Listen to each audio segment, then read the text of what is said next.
আপনি বুঝতেই পারছেন এখন আমি আছি গোডাউনে। গোডাউন দেখতে পাচ্ছেন কত বড় গোডাউন, কিন্তু এখানে স্টকের জন্য না, বীজ শুকাচ্ছে।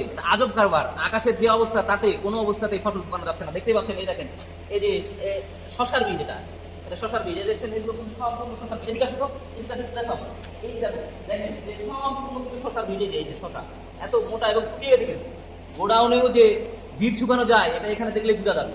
আমার কথা বুঝছেন? এই যে দেখেন কি পরিমাণ আপনার যারা ফসল আছে এগুলো যদি একদম গোডাউন থেকে পরিত্যক্ত, অবশ্যই আপনি সেই গোডাউনে সেটা সুন্দর করে বিছিয়ে দিয়ে ফ্যান চালু করে দিতে পারেন। ফ্যান চালু করে দিলে কিন্তু এই ফ্যানের বাতাসেই আর গোডাউনের গরমে কিন্তু শুকিয়ে যাবে। কিন্তু করলা বীজ, এটা করলা বীজ। আবার এটাও করলা। আপনারা যদি দেখায় বাকি একটু দেখাও তো যে গোডাউন কি অবস্থায়, যে ফ্যান চলতেছে দেখেন, বড় ফ্যান। এখানে একটা ফ্যান, এইখানে একটা ছোট ফ্যান, মানে যাতে দ্রুত শুকানোর জন্য এই ব্যবস্থা।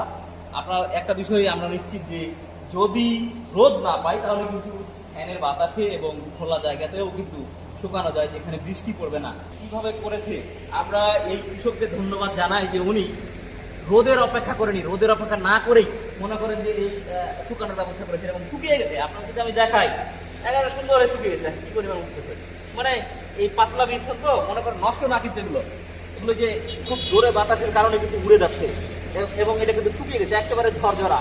আপনারা ঠিক বুঝতেই পারছেন